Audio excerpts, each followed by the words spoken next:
Olá, estudantes! Eu sou a professora Darlinda Monteiro e agora vamos conhecer o objeto de conhecimento da aula de hoje. O objeto de conhecimento, leis ponderais, Proust e Lavoisier, e o detalhamento, Proust e Lavoisier. Vamos à aula!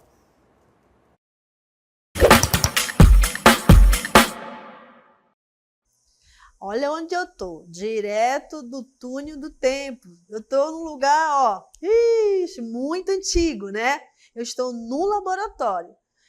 E dentro desse laboratório foi feito experimentos, tá? Que vão comprovar duas leis aqui, que são chamadas de leis ponderais.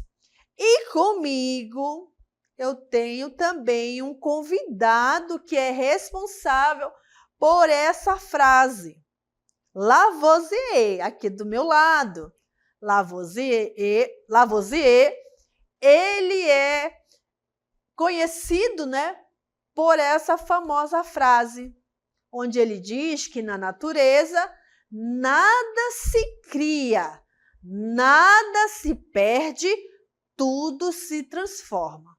Esse é um princípio fundamental da sua lei, que tem o seu nome, Lavoisier.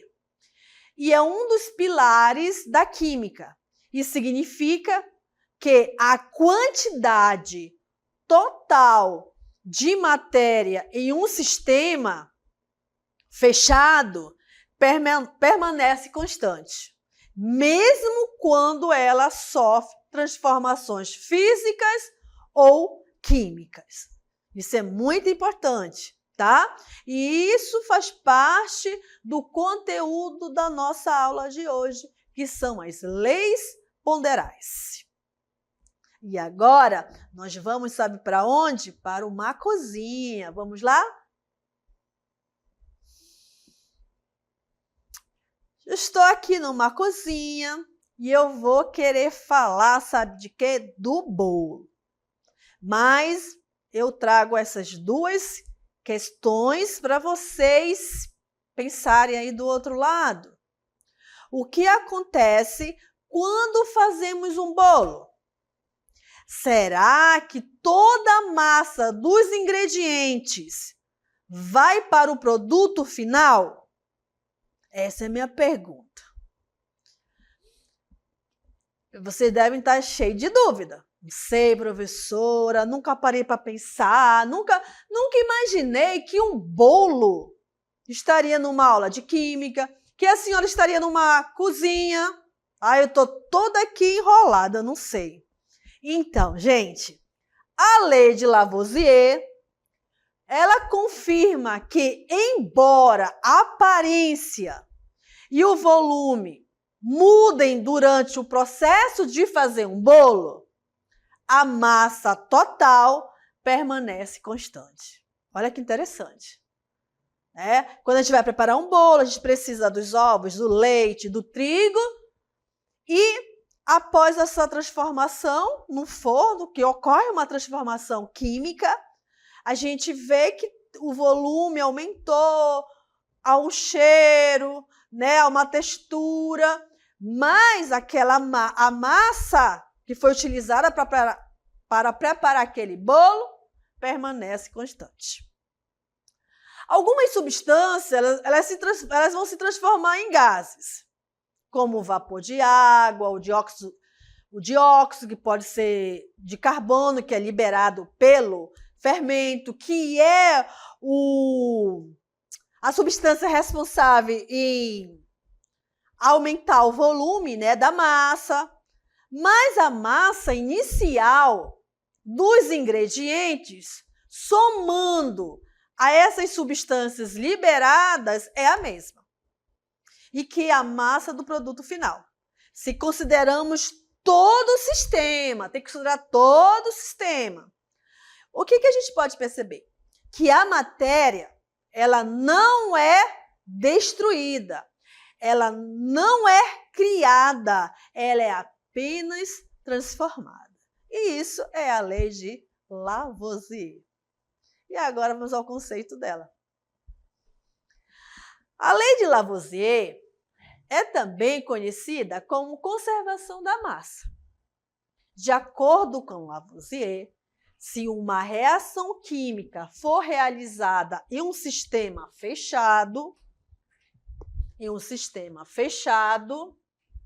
a soma das massas dos reagentes será sempre igual à soma das massas dos produtos.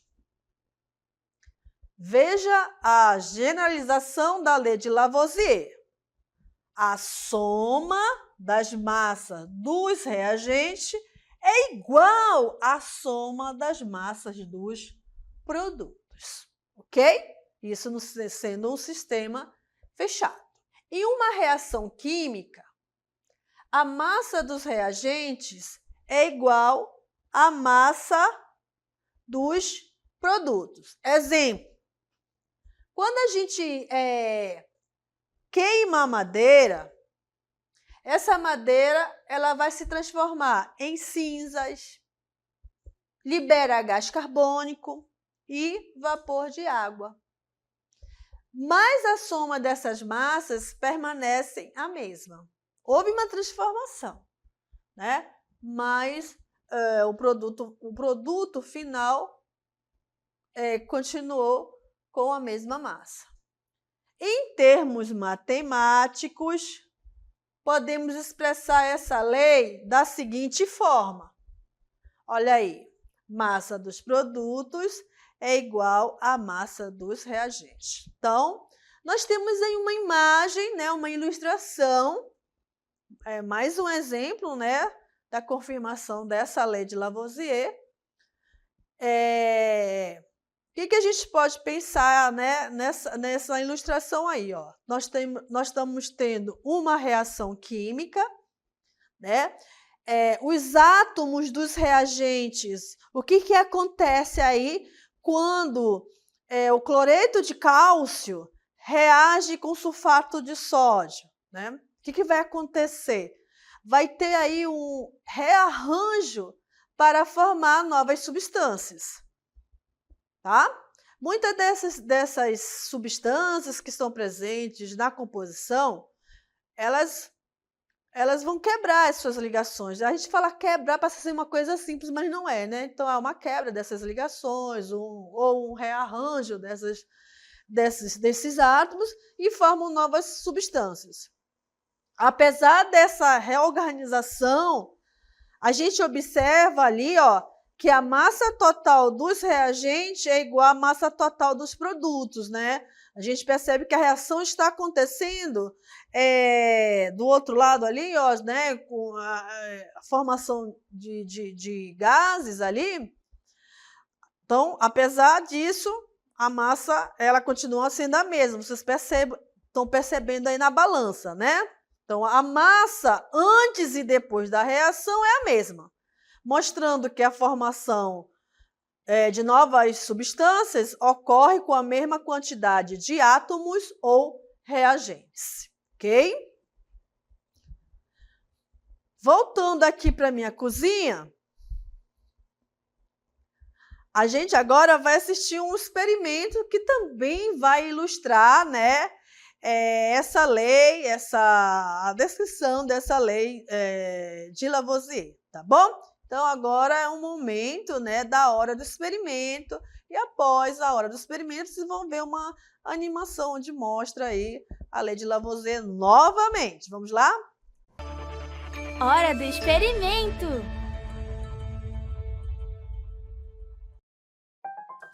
Olá, alunos! Para iniciar o nosso experimento, irei pesar um pote vazio nessa balança. Quando eu pesar, aparecerá o resultado e você deve anotar aí. Agora, vou adicionar vinagre e bicarbonato de sódio dentro do pote e em seguida vou fechar.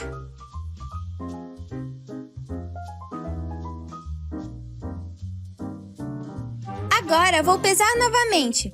Observem o resultado na balança e anotem.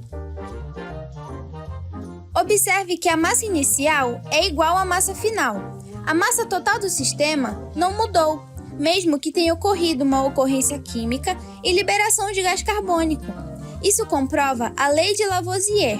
A massa não se perde, ela apenas se transforma.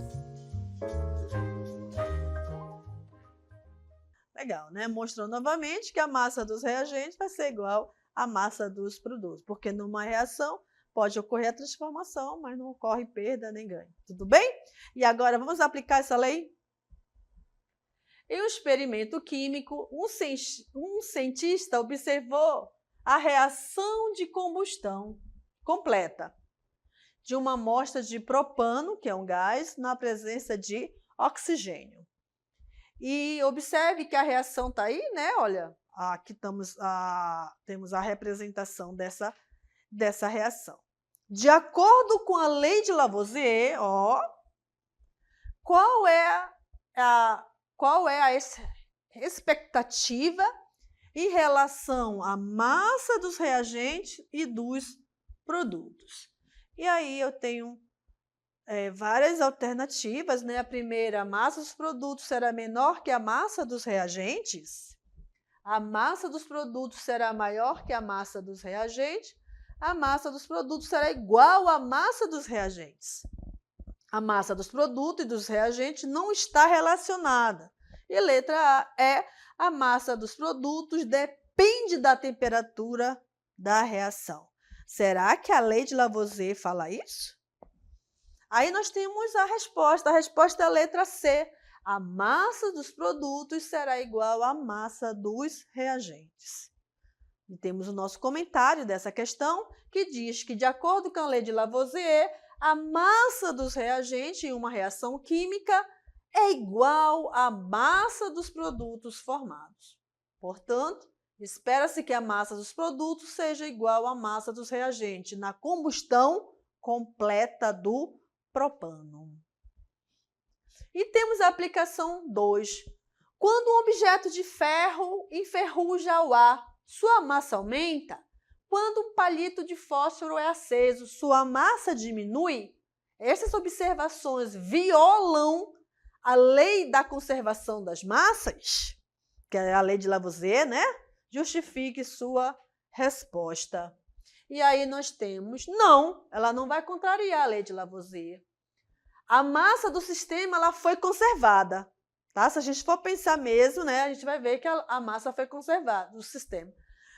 Só que ela não foi visualizada, a gente não conseguiu ser visualizada, pois o sistema estava muito aberto. Tá? O sistema está aberto. O universo, gente, se a gente for pensar em termos de universo, ele é fechado. Mas quando ocorreu, né, essa forma aí que ele começou a falar dessas reações, o ambiente estava muito aberto e não deu para a gente visualizar a olho nu. Tá?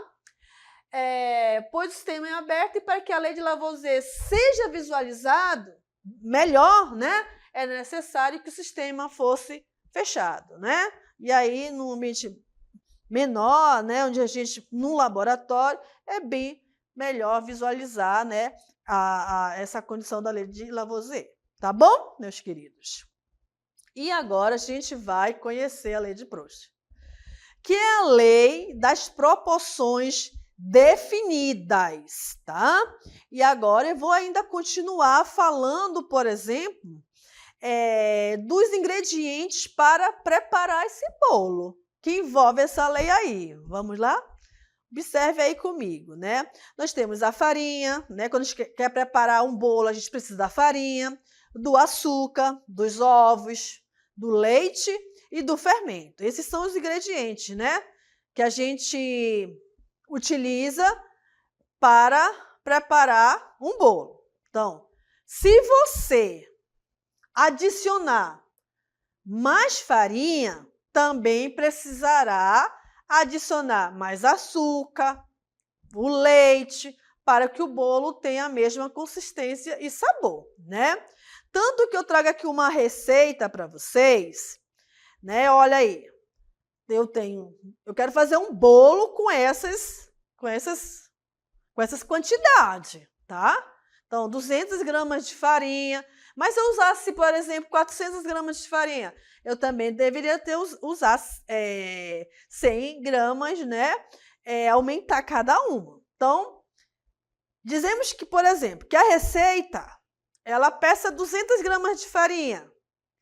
Essas 200 gramas de farinha para 100 de açúcar. Mas se você fizer uma receita de 400 gramas de farinha, você vai precisar de quanto de açúcar, gente? 200 gramas. Você vai precisar fazer o quê? Manter uma proporção correta, senão desanda a receita. Todo mundo diz, eu não sei cozinhar. Não é verdade, não. Você não sabe química, né? Precisa saber um pouco de química, sabe que química envolve um pouquinho de matemática. Quando a gente quer preparar algo, a gente precisa saber para quantas pessoas, não é verdade? Não é isso? Quantas pessoas vão comer aquele bolo, qual o tamanho da forma, se é pequeno, se é grande. Então, todos esses detalhes são necessários, tá bom? Então, voltando aí à nossa explicação novamente, então, se eu vou fazer um bolo com 400 gramas de farinha, eu vou precisar de 200 gramas de açúcar para manter essa proporção, certo?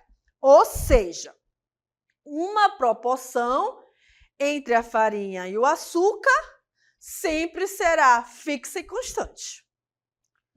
Como a lei de Proust, que descreve que a quantidade de cada ingrediente se combina de forma fixa para produzir o mesmo composto, que no caso é o bolo, tá?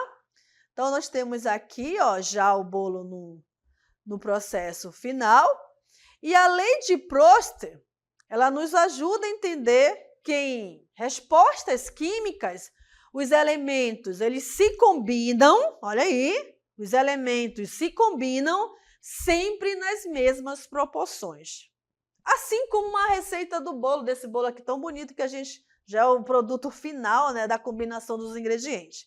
Assim como uma receita de bolo, onde a farinha e açúcar, elas se combinam de maneira precisa para criar a mesma massa sempre, né? A mesma proporção.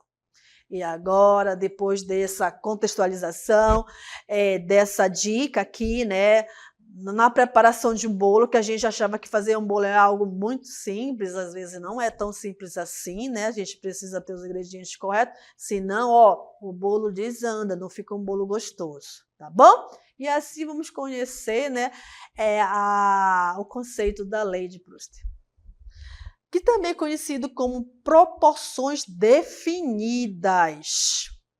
Estabelece que a razão entre os elementos que formam uma substância é sempre fixa.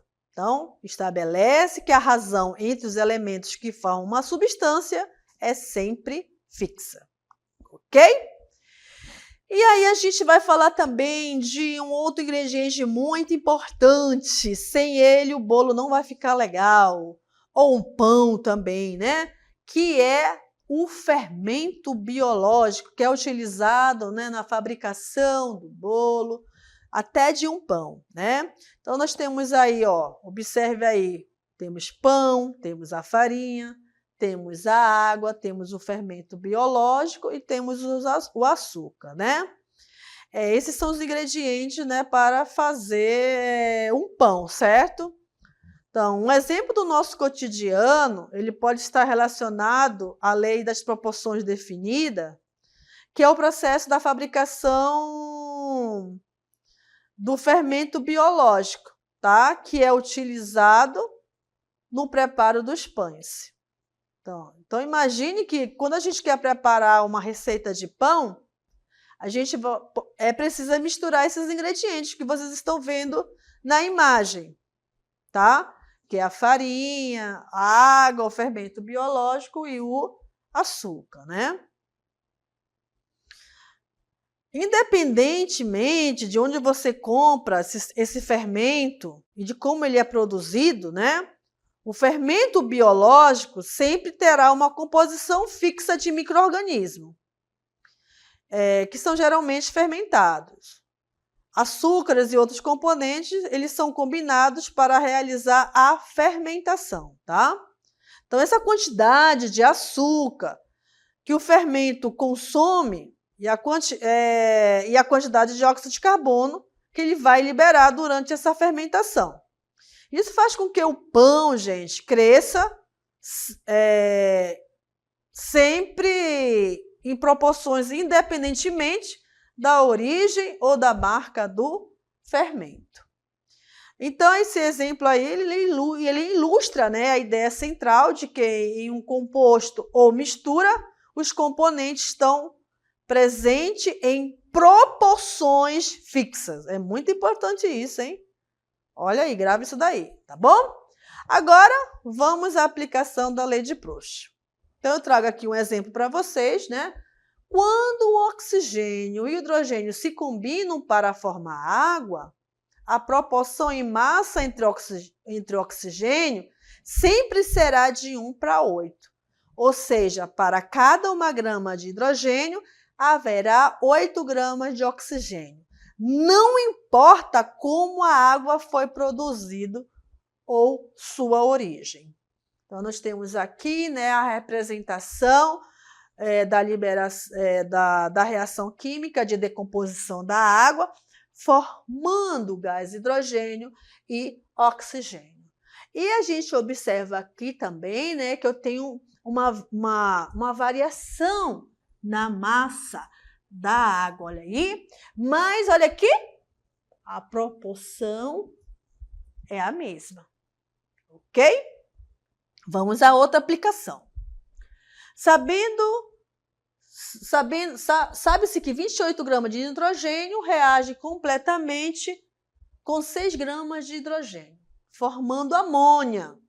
Qual será a massa em gramas de amônia formada quando 104 gramas de nitrogênio reage com hidrogênio, suficiente para completar a reação?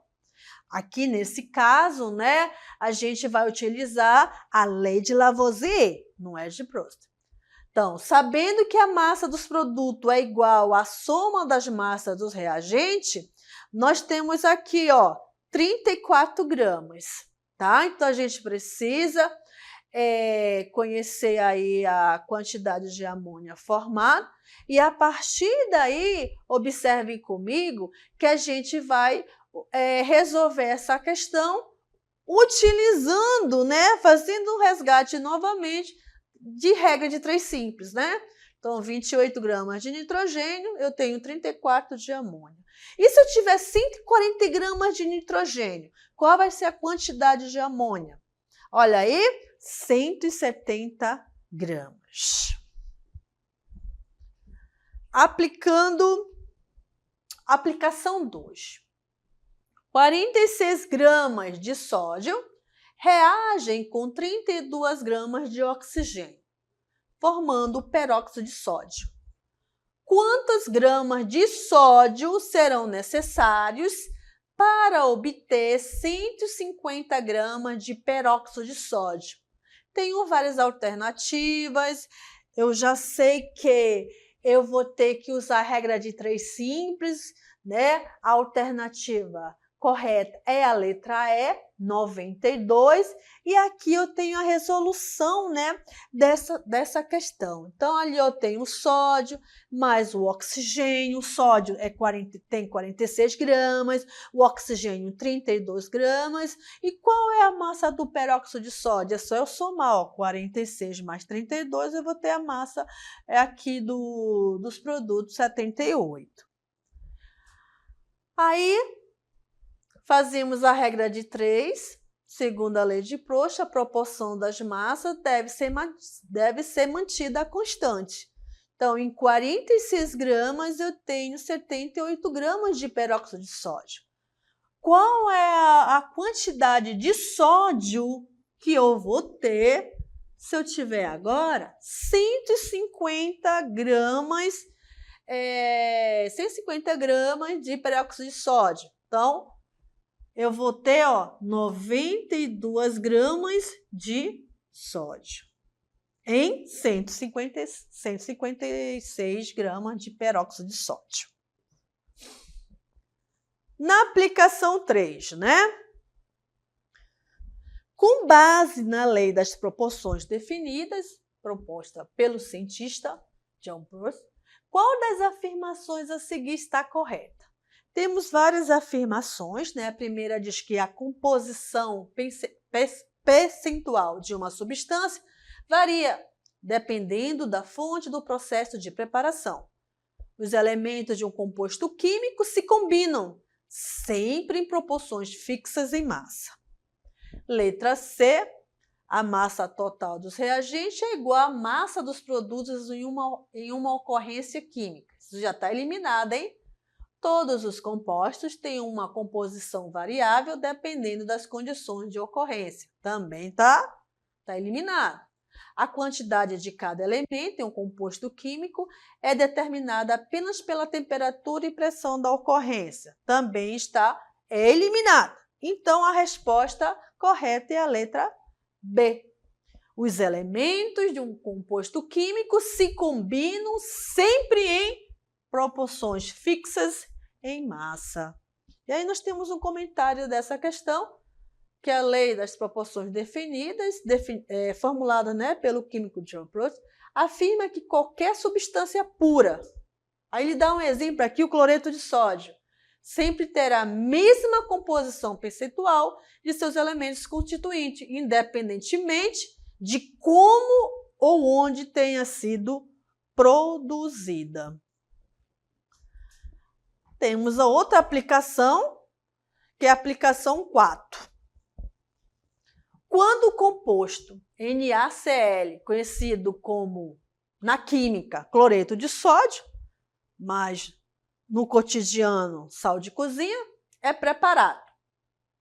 A proporção de massa entre o sódio e o cloro é sempre 39,32% de sódio e 60,68% de cloro. Então, nós temos aí, né, duas proporções. Independentemente do método de preparação, essa constância na composição de um composto químico está relacionada a qual lei? Lei de Lavoisier? Lei de Dalton? Lei das proporções definidas? Aí nós temos aqui, né, letra D e a letra E, né, em relação à lei de Avogadro. E a nossa alternativa é a lei das proporções definida, conhecida como lei de Proust, que diz que a lei das proporções definidas de Proust afirma que um composto químico sempre apresenta os mesmos elementos em proporções fixas. Nossa, que é bem interessante, viu? Como exemplificado com cloreto de sódio, que tem sempre a mesma composição percentual, independentemente da sua origem ou processo de preparação. Essa lei é essencial para a compreensão da constância das reações químicas e na formação de substâncias puras. E assim, meus queridos, eu termino a nossa aula de hoje, né? Eu espero que vocês tenham gostado, tenham entendido essas leis poderais, né? Conhecida como leis poderais, conhecida como lei de Lavoisier e lei de Proust. Então, até uma próxima. Tchau.